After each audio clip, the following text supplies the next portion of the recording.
أعوذ بالله من الشيطان الرجيم. بسم الله الرحمن الرحيم. الحمد لله رب العالمين والعاقبة للمتقين. الصلاة والسلام على رسوله محمد وآله وأصحابه أجمعين. Assalamu alaykum hurmatli qarindoshlar. Bugungi suhbat temasi din va inson munosabati. Oldingi videoda deganimizdek din va inson munosabatida biroz problem bo'lg'achqa bugungi tema shu bo'ldi. Din va inson munosabati. Qarindoshlar, bu munosabatni tushunish uchun oldi bilan din va inson degan bu ikki atalg'uning ta'rifini tushunishga to'g'ri keladi. Har qanday bir kelimaning, bir narsaning ta'rifi bo'ladi-ku. Masalan, inson degan nima desa, uning bir ta'rifi bo'ladi. Shunga o'xshagan din degan nima, inson degan nima deb so'rashimiz lozim. Buning ta'rifi va dinimizda. Buni tushungandan keyin din va inson munosabati tushunishlik bo'ladi. İnsanın tarifi şudur. İnsan bedeni tuproqdan yaratılgan, ruhi Allah'ın ruhidan püdelgen bir canlıq bulup, Allah Teala bu canlıqni öz qo'llari bilan yaratgan. Endi öz qo'llari bilan yaratgan deyishimizda Allah bu insonni alohida yaratgan degan gap. Bo'lmasa boshqa canlıqlarmi bor, ularning ruhi va jonlari bor, Allah uni öz qudrati bilan yaratgan. Amma insonga kelganda öz qudrati bilan yaratgan demay, öz qo'llari bilan yaratgan deyishning sababi insonni alohida bir nishon bilan, alohida bir g'oya bilan yaratgan. İnson o'zgacha yaratilgan degan gap. Allah insonni öz qo'llari bilan yaratib, o'ziga muxotab qilgan va bu jonliq bilan muhabbat aloqasi o'rnatishni iroda qilgan.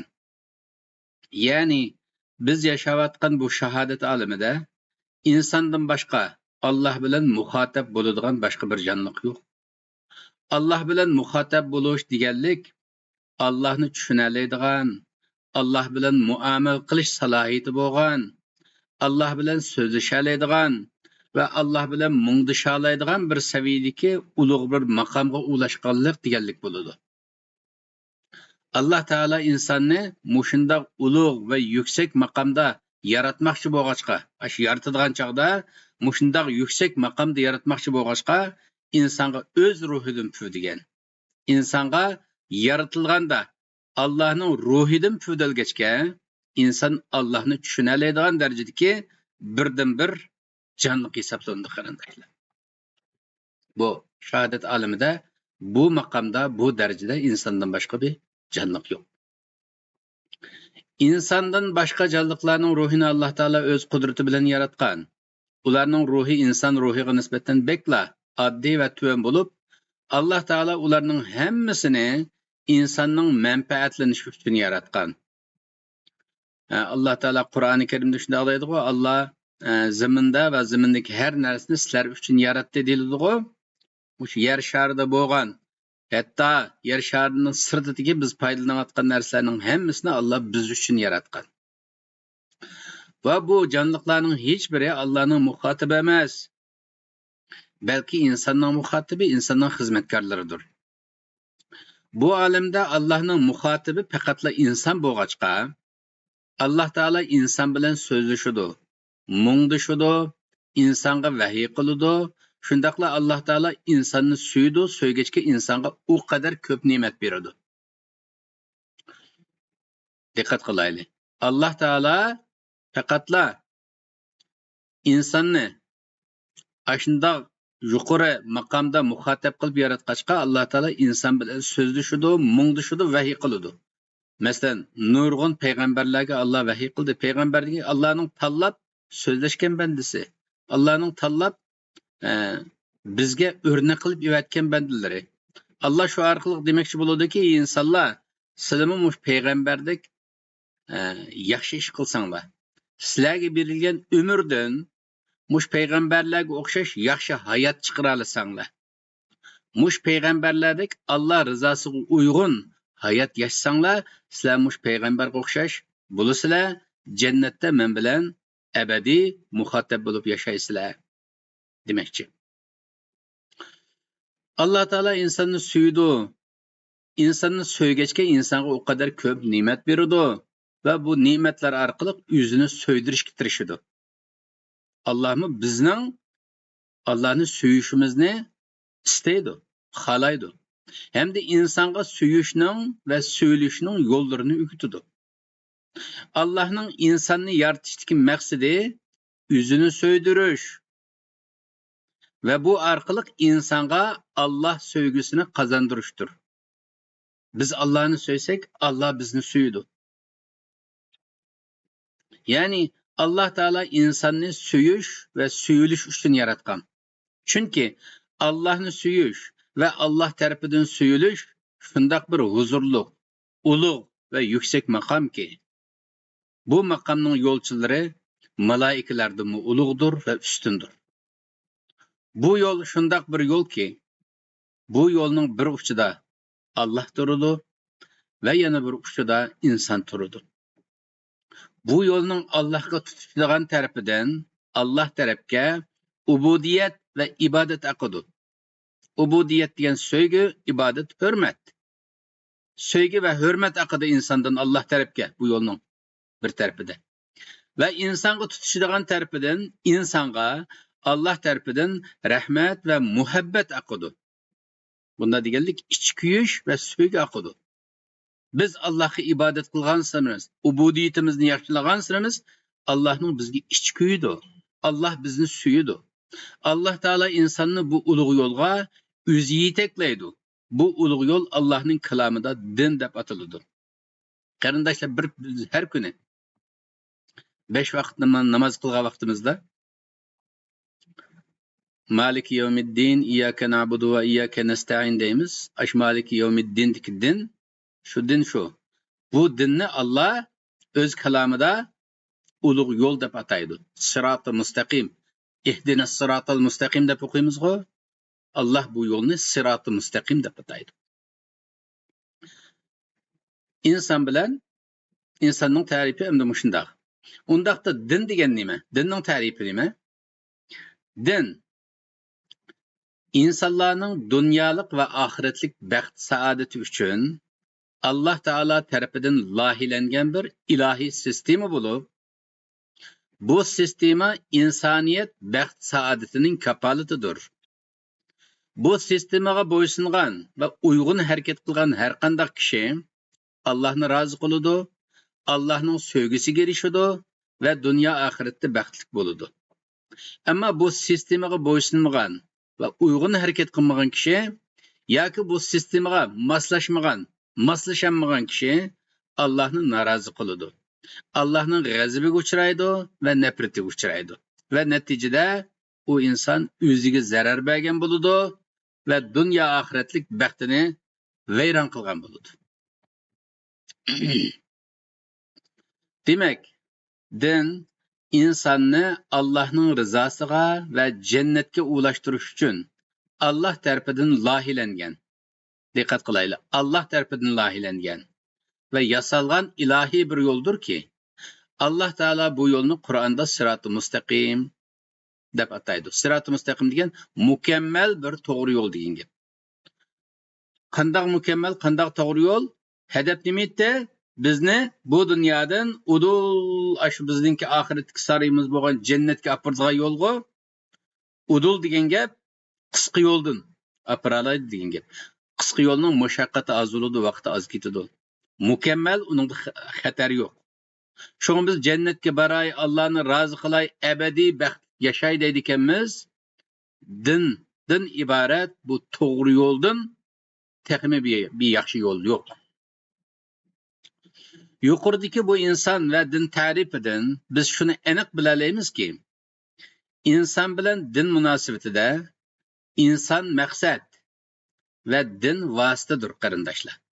Yani Allah'ın bu dünyanı yaratıştaki ana maksidi insandır.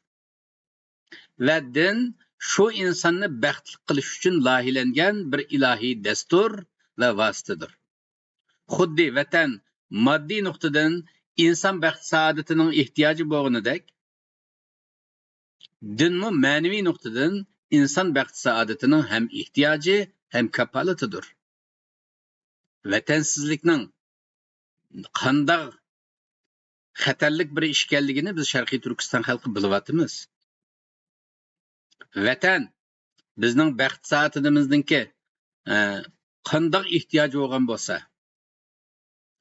dinmi bizga bizning ashunday ehtiyojimiz bor. Bizning ehtiyojimiz. Vatansiz qolgan odam moddiy nuqtadan baxtsiz bo'lsa-mu, dinsiz qolgan odam moddiy va ma'naviy har nuqtadan baxtsiz bo'ladi, qarindoshlar. Shuning uchun vatan moddiy qo'rg'on bo'lsa, din bizning ma'naviy qo'rg'onimiz hisoblanadi, qo'g'duvchimiz hisoblanadi. Endi inson maqsad va din vositadir demak, aslida din insonga xizmat qiladi deganlik bo'ladi. Ya'ni din insonning dunyolik va oxiratlik ishlarini biroqli ko'zlab rahbarlik qiladigan bir ilohiy qiymatlar manzumasi bo'lg'achqa. Din insonning dunyolik va oxiratlik ishlarini biroqli ko'zlab rahbarlik qiladigan bir ilohiy qiymatlar manzumasi bo'lg'achqa, din hayotning hamma sohasida insonning baxt saodati uchun xizmat qiladi. Din insonning ishlarini qulaylashtirish uchun xizmat qiladi. Din insonning ishlarini hargiz ta'sirlashtirmaydi. Alloh taolo bu haqda Qur'oni Karimda yuridullohu bikumul yusra va la yuridu bikumul usra. Alloh sizlarga qulaylikni xohlaydi. Qulay yashab, qulay jannatga borishinglarni xohlaydi. Alloh sizlarga ta'sirni xohlamaydi. Deb ochiq oshkora deylik, bu dinning maqsadi qulaylashtirish. İnsanın ishlarini hargiz ta'sirlashtirmaydi din. Din hech sohada inson tabiatiga zid keladigan ishlarga buyurmaydi. İnson tabiatiga zid keladigan ishlarga buyurmaydi. Islom dini inson tabiatiga eng mos keladigan tabiiy bir ilohiy g'izo bo'lib, buzilmagan har qanday tabiat va fitratga mos keladi. Alloh taolo xoliq sifati bilan insonning badaniga tabiat programmasini yerlashtirganidek, fatir sifati bilan insonning ruhiga fitrat programmasini yerlashtirgan. Allohning ikki sifati va qarindoshlar, birisi xoliq, Qur'onda bekcha qo'ydi. Fatir samavati val arz u ketdi. Har ikkalasini yaratquchi deb tarjima qilamiz. Xoliq yo'qdan bar qilg'ichi, yaratquchi. Fatir degan yaratgan narsalarni bir-biriga mos holda yaratadigan, mos keladigan holda yaratadigan. Yaratishlarning o'rtasida birisi bilan munosabatsiz ish yo'q. Hamma narsa birisi-birisiga mos. Buni fatir deymiz. Alloh bizning badanimizga tabiat nomli tamg'isini xoliq sifati bilan urgan bo'lsa, bizning ruhimizga fitrat tamg'isini fatir sifati bilan urg'uluq. Ya'ni bu yerda demoqchi bo'lganimiz, badanimizdagi tabiat bilan ruhimizdagi fitrat birisi bilan aloqaliq, zich munosabatlik, birisidan ayrilsa bo'lmaydi. Bu tabiat va fitratdan iborat ikki programma insonning hayotida shundoq mos holda ishlaydi-ki, agar inson bolasi nafsining orzulariga aldinib bu programmalarga qarshi harakat qilmasa, u programmalar hargiz buzilmaydi va u inson bu dindan iborat to'g'ri yo'ldan hargiz adashmaydi. Hargiz bu to'g'ri yo'lni tashlamaydi inson. Fitrati, tabiati buzilib ketmagan bo'lsa, fitrat bilan tabiat urushmaydigan bo'lsa, inson hargiz bu yo'ldan adashmaydi. İnsonning tabiati, badanga yerlashtirilgan tabiat qanchaki yaxshi qo'g'dalsa, inson badani shuncha yaxshi va sog'lom tug'andek, inson fitrati qanchaki yaxshi qo'g'dalsa, inson ruhimi shuncha yaxshi va sog'lom turadi. İnson badani qanchaki ozuqsiz qolsa, yoki qanchaki qalaymaqon va yo'lsiz qo'llanilsa, inson badani shuncha tez kasal bo'lganidek yoki o'lganidek, inson ruhimi qanchaki uzuqsiz qolsa yoki tashlab etilsa, umi kasal bo'ladi. Hatto ruhmi o'ladi. Ruhi o'lgan insonlarmi xuddi badani o'lgan insonlardek uyg'onmaydi va yoki tirilmaydi. Atrofida qandoq vahshiy va qabahatlik narsalarning bo'lishidan qat'iy nazar yotqini yotgan. Hargiz harakat qilolmaydi. Chunki uning ruhi o'lgan bo'ladi. Qarindoshlar, mushuni da'vatga vaqtida yodimga o'zimiz keldi. Sharqiy Turkiston xalqi keldi, qarindoshlar. Ashunchalar eg'ir kulpat, musibat, irqiy qirg'inchilik kelyapsa, hech nima bo'lmagandek yashayolamiz. Yana xuddi hamma yerda naqsh usul bilan xuddi bizimizning to'yulayotgandek kulki chaqchaq bilan yashayolishimiz.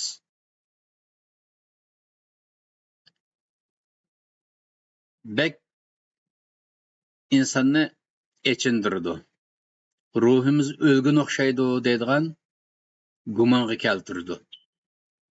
Ruhimiz o'lmagan bo'lsa, tirilat qaqchan deydigan gumonlarga keltirdi. Bir o'yinni paqayli qarindoshlar. Millat sifatida birsi bir tepishmoq so'rabdiki, shu tepishmoq yordamga kelyotdi. Shu tepishmoq shundoq deyiladi. Bir jonamba uyquga patgan. Hech kim bilmas ne zaman yatgan. Etrafida to'nguz va qavan, ustida liq, yılan va chayon. Bu kim u? Tepishmoq bu. Qarindoshlar, ahvolimiz bek og'ir bo'lg'achqa, nurg'un yaxshi insonlarimiz uyg'otishga tirishdi bizning bu millatni. Hozirgacha uyg'onib ulanmayapmiz. Hatto naqshchilarimizmi? Naqshchilarda deydi-ku, ochmas ko'zini nido eylasan, barimni hatto fido eylasan, xalqi olamga qildi sharmisor, jonon uyquda deb Abdulla Abdurim naqshistimi aytadi-ku. Shu vatandagi shu naqshchilarimizdan tortib mushu millatni uyg'otishga tirishgan, diniy ulamolarimiz uyg'otishga tirishgan, shoirlarimiz, yozuvchilarimiz uyg'otishga tirishgan. Hala uyg'onmayapmiz, ahvolimiz bek xatarlikdek. Endi gapimizga davom qilsak, qarindoshlar, shuning uchun badanimizni qo'g'dash va yaxshi qo'llanish qandoq omonatga ega chiqqanlik bo'lsa, badanimiz bir omonat, uni yaxshi qo'g'dishimiz lozim. Badanimizni qo'g'dash va yaxshi qo'llanish qandoq omonatga ega chiqqanlik bo'lsa va ibodat hisoblansa, ruhimizni qo'g'dash vaqtida oziqlantirib kuchlik va pokiz tutishmi omonatga ega chiqqanlik. Endi ruhimizni qanday qo'g'daymiz, qanday oziqlantiramiz? Ibodat bilan. Alloh bilan aloqa qurish orqali. Telefonimizning to'ki ojizlab qolsa, to'ki taqaymizg'u. Ruhimiz ojizlab qolgan vaqtda Allohga taqishimiz lozim. Allohga taqishimiz lozim. Alloh bilan aloqa o'tishimiz lozim. Shunday qilib ruhimizni oziqlantirib turish, ruhimizni kutish, ruhimizni yaxshi muhofaza qilish, bu omonatga ega chiqqanlik ibodat hisoblanadi, qarindoshlar. Ruhimiz Allohdan kelgachga, u ruhning oziqimi albatta Allohdan keladi. U oziqni olish uchun Alloh bilan aloqa bog'lashga to'g'ri keladi va bu aloqani bek yaxshi tutishga to'g'ri keladi. Chunki ruhning oziqi badanning oziqidek azon emas, qarindoshlar. Badanning oziqini hamma do'kondan topqili bo'ladi. Pulimiz bo'lsa ham og'il bo'ladi.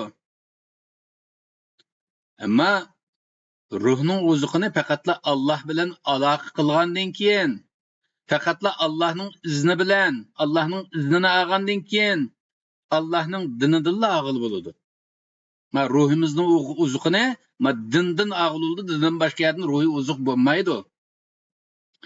Boshqa yerdan kelgan diniy bu ruhiy oziq deyilayotgan narsalar dindan boshqa yerdan kelgan ruhiy oziq deyilayotgan narsalarning hammasi aldamchi, bizning ruhimizni aldaydi.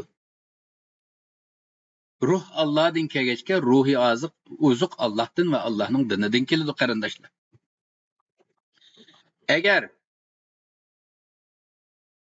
inson tabiat va fitratdan iborat bu ikki programmaga o'z irodasi bilan buzg'unchilik qilsa, o programmalar buzuladi. İşlemas holga keladi. İnsonga yo'l boshlashdan to'xtaydi va inson qorong'ulikda qoladi. Bu chaqda insonning axloqi buzilishga boshlaydi. İnsonning sufati tuvallaydi. İnsonning nafsi kuchlanadi. Nafsiga qul bo'ladi. İnsonning bu chaqda adolat tarozisi buziladi. Bu chaqda insonning ruhi o'lgan bo'lg'achqa insonga nafs sistemasi rahbarlik qilishga boshlaydi. Ve nefsga yerleştirilgen nefsani hevesler ishga tushadi. Shuning bilan inson o'zining nefsini rozi qilish uchun harakat qilishga boshlaydi. Ammo u nefs hargiz rozi bo'lmaydi, qanoat qilmaydi, to'ymaydi. Natijada o'z baxtini vayron qilishga boshlaydi. O'z baxti vayron bo'lgandan keyin u vayrona baxtini o'ngshayman deb boshqalarning baxtini vayron qilishga boshlaydi. Boshqalarga tajovuz qilishga kerak, chunki o'zida bo'lmagan narsani boshqalardan tortib olish uchun. Xuddi hozirgi zamonda Xitoy tajovuzchilarining Sharqiy Turkiston xalqining baxtini vayron qilganiga o'xshashlar.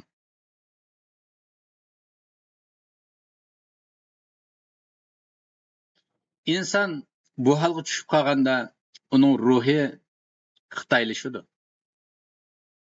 Bundaq insonda insoniy tuyg'ular, insoniy xislatlar o'lgan bo'lg'achqa, insoniy xislatlarga sahib musulmonlarni ko'rgan chog'ida ularga avtomatik o'ch bo'ladi. Ularni sababsizla dushman deb qaraydi. Bu xuddi hasadxo'r kishilar ba'zi insonlarda ortiqchiliklarni ko'rgan chog'ida hasad qilgandek bir ish. Ularda insoniy tuyg'u bo'lmag'achqa, insoniy tuyg'uga sahib insonlarni ko'rganda ularni yotsiraydi, yot ko'radi, urkiydi, o'zidan urkib ketadi va ularga qarshi maydonda turadi. Demak, din insonni inson qiladi qarindoshlar. İnsanlıqını qo'g'daydi, sharafli qiladi, taraqqiy qildiradi va madaniyleştiradi. Qarindoshlar, vaqt munosabati bilan bugunlik mishada to'xtaydi inshaalloh. Keyingi videoda oxirini qilamiz inshaalloh. Hozircha Allohga emanet.